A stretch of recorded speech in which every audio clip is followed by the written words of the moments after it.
object. Again, here, mag-code na. So, i-code na to. Tawag ko na to si registration form. So, saktuhan lang dyan ang spelling. Registration. Then, capital F. Tara na. Registration form. Yan, mag-create kag object name. Ikaw lang yung putan eh. Ako lang pangalan ng RFM is equals to new registration form.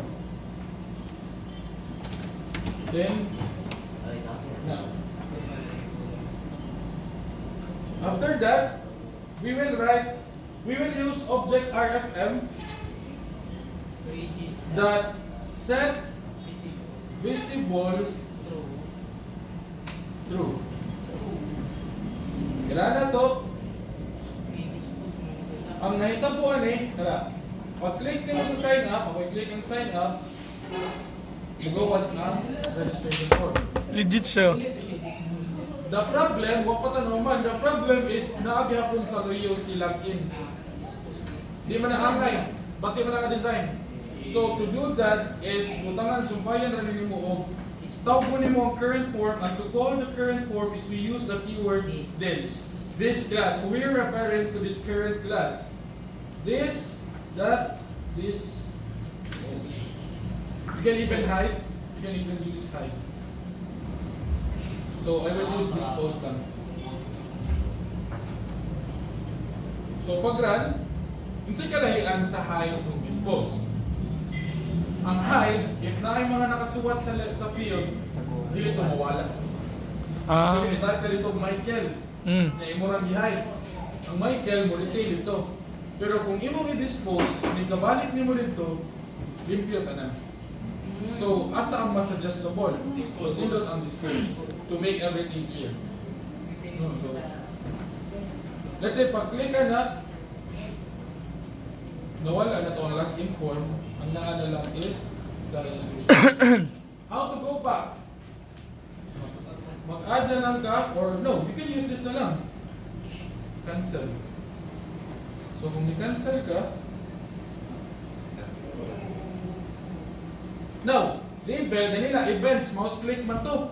Karon button ra magulit. So kung button ra, i-double click ra na nimo dito. Pag double click mo sa button yung cancel, ilahatod ka asa kay hatod. Na usay masaak man ni sila. So i-double click ang balik. Tara asa ko gihatod dire. Na. So dire ko gihatod sa cursor. So wala na sa kong program. Dire. Careful lang mo asa ninyo. Unsa man na sir para safe yun. First thing is, let's say, this one. Right-click the button, change variable name, pangalan ni mo, cancel. Kasi may tabuan na. Ika-double-click ni mo, tanawa, asa ka ihatod ka sa cancel action perform. So, imong tawag ko na sa sige na. We'll call the login form, LFM is equals to new login form. Sir, di ka na ng LFM, sir. Ikaw ray gabuot ana, ako ray gabuot ana. You can create your own object name. LFM that set visible.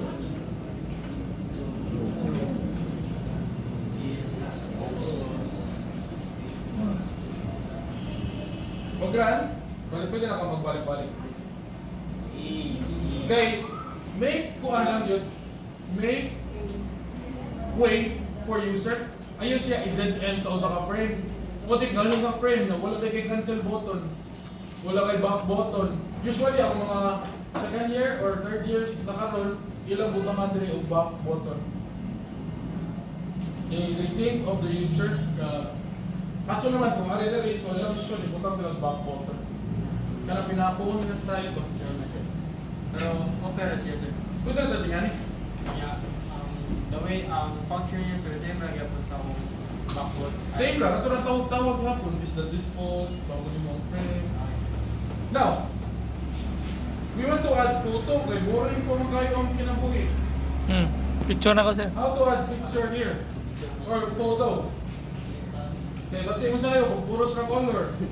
Kaya mamili mo picture ba? Ayaw lang, benten lang. Barbie.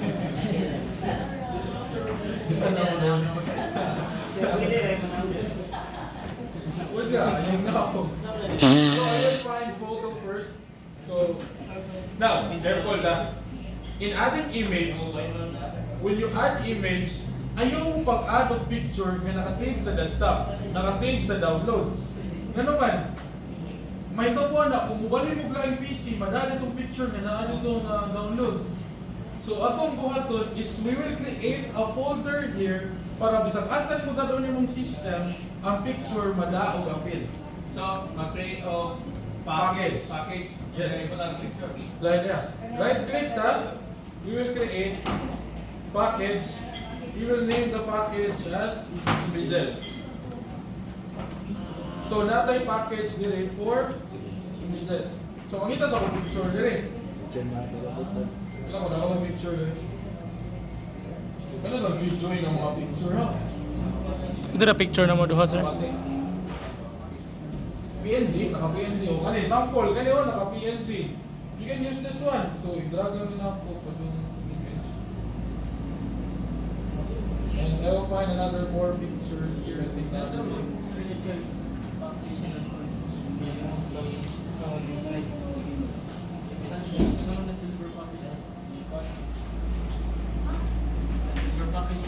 Ayun ba?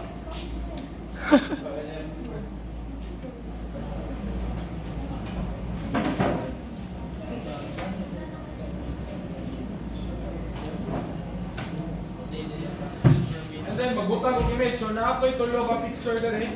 So automatic na nani tulo sa ka picture dere. Tiga tulo sa yung folder yung taon. Palihog lang. Create a zero package ba silver package ito pag So tara na ako'y picture dako ka kayo. So now, Hmm. how to insert picture padung diri sa imong layout. Here's what you will do. Walay picture diha nga palette, walay photo palette diha. You can use label. You can use label. Drag the label padung sa kilid. Tanawa na sa nagbuot. So una pagtangtang, you will remove the layout or set absolute layout. Now you have full control and wait, ako sa icon. Then ang kanang label, you make it big for the image to something. Tangtanga ang text. Now here's the important part. You right click, you go to properties, and in properties na dihay icon. Careful! I-click lang dyan ang tulong adan. You click the 3 dots and pangita atong image folder. And then natin ang tulong ang picture. Pag insert sa picture, ngayon sa logo, you okay, close, then na naka-logo din. I'll make that center. And that's there, the logo. Sure, what if ganahan ako? The problem about logo, tanawa, bisag pagamyon ako ang label, dili siya musabay sa Ano tamo? This is the problem about this logo. Sure, saan na naman mag-resize? I-program na inyo. Oh. Na other alternative or other solution. Open Photoshop, resize the photo. Di ka ba mo Photoshop? Gamit Canva. Gamit ko paint natin. Oh, paint. So, kung muna yung control sa image externally. Dili sa system. Klaro? Boy. Yes. Another, mag-add sa kung picture, you can like have duplicates for that. Control C, Control V, so na duplicate. Karon the other picture, I will be using another photo na sa property dito, so I will use the building. So tara, na ay building dire, naka-PNG na ni siya daan. Ako na ni PNG daan. Mao niya ako pasabot ganina sa layers nga i-discuss na ko. How to remove that layers. Tanawa, kung imong ipatong siya, kay mo patong siya sa logo. Unsa mo na siya para dili mo patong ang initial image, imong ipaubos. But sa canvas, send to back, kuha man na dire. Tanawa, unsa nga layer akong gi-click? The current layer akong gi-click is JLabel 6. Then, ang image nga height mic nasa 7. Ang imong buhaton, i-dragan si 7 babaw sa grid 6. So mupatong na siya sa 6. Miga sa. Then that's it. Nice ka, sir. Now I have my design for the initial login part. So pag rana ni wala na tong ang icon, kung ganahan ko itong ano, ako na mo ko'y OC. So, ganun. Pare ani, unsay problema ani nga form? May problema ani. Tanawa, when you see the design, isa makakita sa problema ani nga design. Tanawa, ang space. Nako kayo kaysa space sa babaw. So mo na ang mga makitaan. Tanawa ang space nila nagka-match. Igo ra. So usually, mabantayan na namo nga naa yung mga empty location. So ang buhat ko is centralized nila diya. Nilalagay na sila. Okay, Nice. so iba maghiwi-hiwi, magod. Yung sir, makita sa na namo. Nga nyo. Ang gusa gamay, ang gusa taas. So may problema sa inyong utok. Ano ka sa buwan na no? Or ako may problema, buwan kang mo dyan. Oh, smiley naman yan, oy. Ilin yan, sir.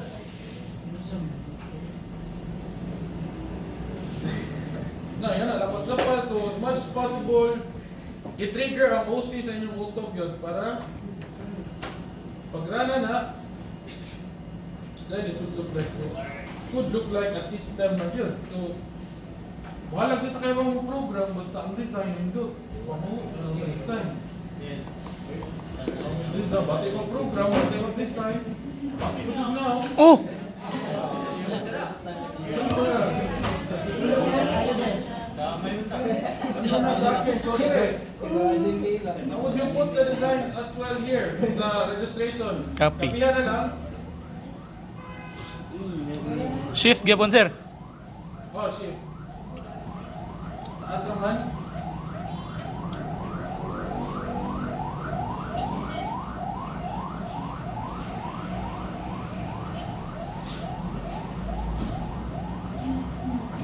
And wait, ano to? This one. Takababaw. No, ano sa akin? Ay, wala yun na absolute. No, wala absolute. Then, so pag-run, registration, and then the registration. Now, sa login, the validation, kay mo ito yung assignment. Yan, ideally na ni-login. This is now what? This is now registered. Registration name. Now, pag-run, ang sunod na itong activity sa inyong task 1, dili pa rin mao, designing pa rin yung face. I want nga nag-click sa register na ay validation. Sample o sa validation. Sige, dagalan ko sa sample na validation. So, paminaw.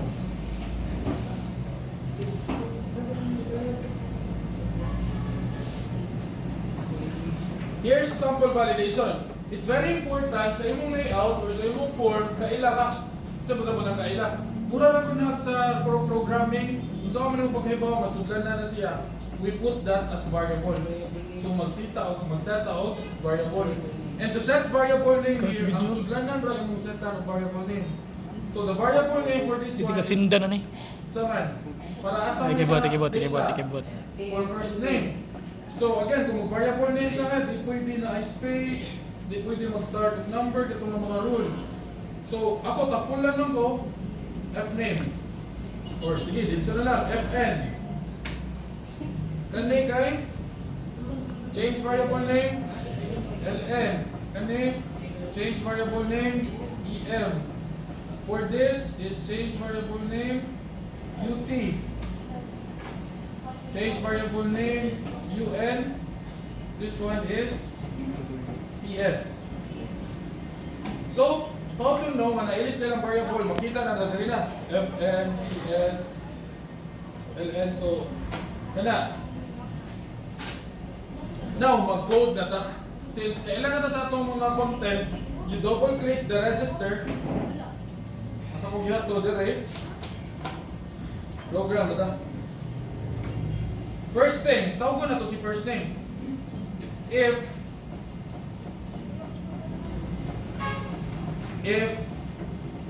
the first name or the FN man to, if the FN kuhaon na to ang text through getText function, kasi pasabutan ng getText, agabiya. Kung imong English yun, kung sa may Bisaya na, kuhaon ang text, sud ato. If getText that is empty, kung walay sud,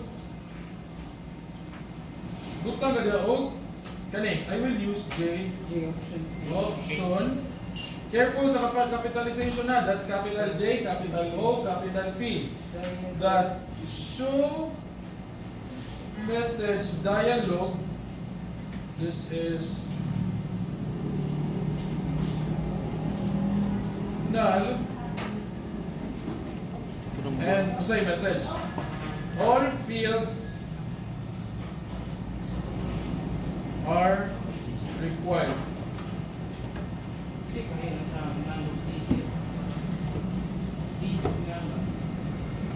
This is the current function. Ang null kay wala akong specific. Kaya ako mo siyang inull kay mas safe side mo na ako null. So pagrana na, ang registration validation gani. If walay sud ang first name mo register ka na mo gawas. All fields are required. So that's one example validation. So required ba nita na niya data? First name required, last name required. So required na tanan. So imong buhaton tawgon to nimo tanan sa if else. Magbutang ka diri og and or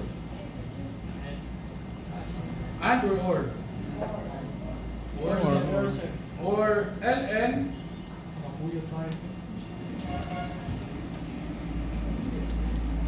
paste copy paste ln ito ba? Remove na rin. em muna kung mag-variable na yung baka nasa kasalumo ut ay ang ut wala ilabot kay combo box muna ut un o ps dahil buwangan pa niya itong design niya layout kasi buwangan niya we forgot about the Confirm password.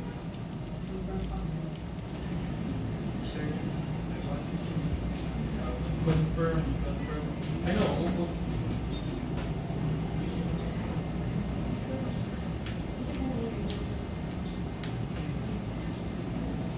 pati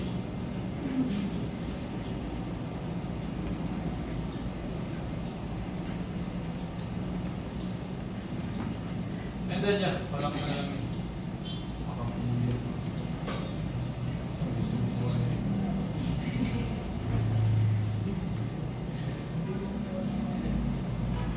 then that's it. Then this is CPAS. Change your full name.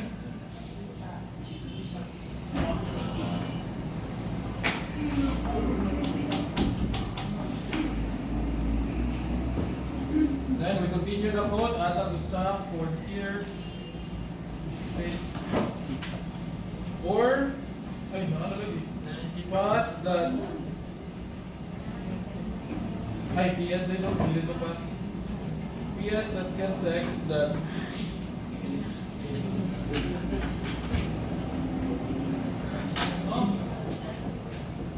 save variable name PS1 din.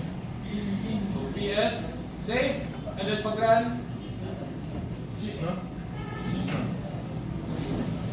so type so pag register invalid sana siya kaya nga naman it's very important ka na ay sud tanan.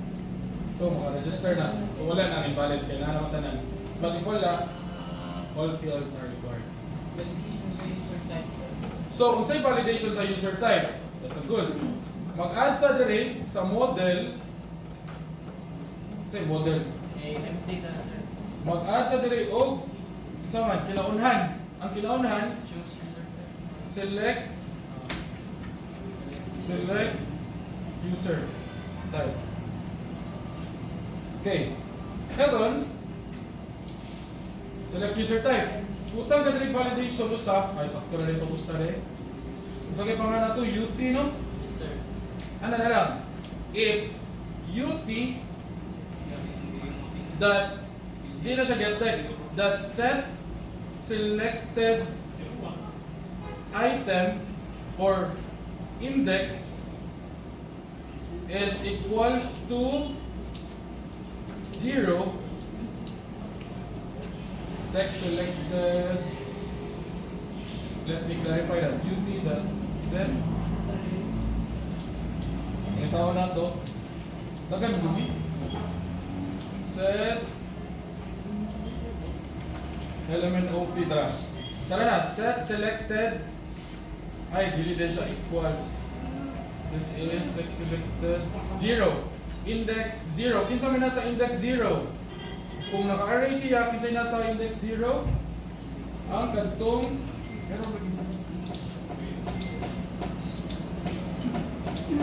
error something overruns allowed void allowed here binary operator.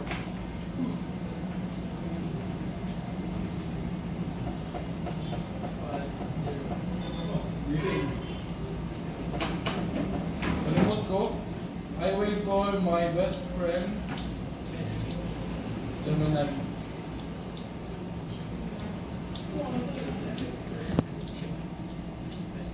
Correct this.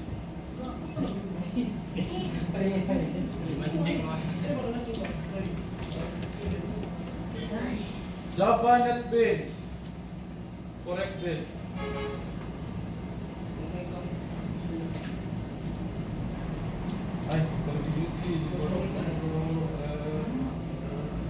UT that get selected index. I know, akong gigamit is set. Supposed to be akong gamiton is get. Tara. Mao di ay. So, pagkaan.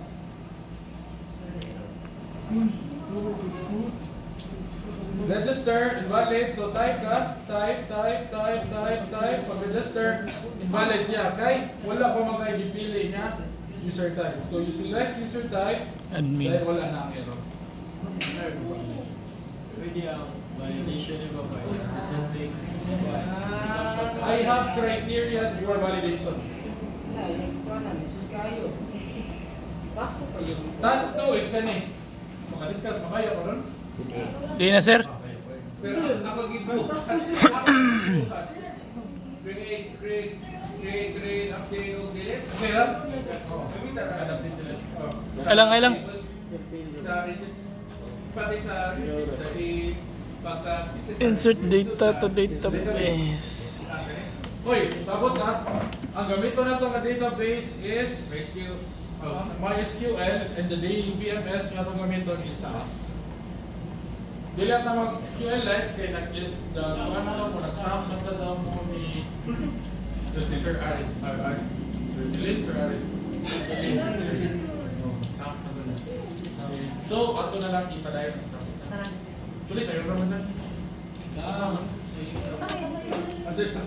Because I have backup videos for you. Asa sir? Not only this one, nasa classroom, ang nasa classroom currently is the playlist, but I have backup video discussion here. Tara na. Sa task 1 ay solution video, sa task 2 na may solution video, even sa task 3, 4, and 5 na may solution video. Kunyara ko na i-post after the deadline. Ano man sir? Ano man? Demo ba ko? Di magamit akong demo. Ang YouTube na rin. Just mind you ha, ang YouTube na tutorial kay Kuti kayo. Dili siya parihas sa ako ang discussion diri nga. Dali na kayo kay J-frame to J-frame. My discussion sa YouTube is just to one J-frame.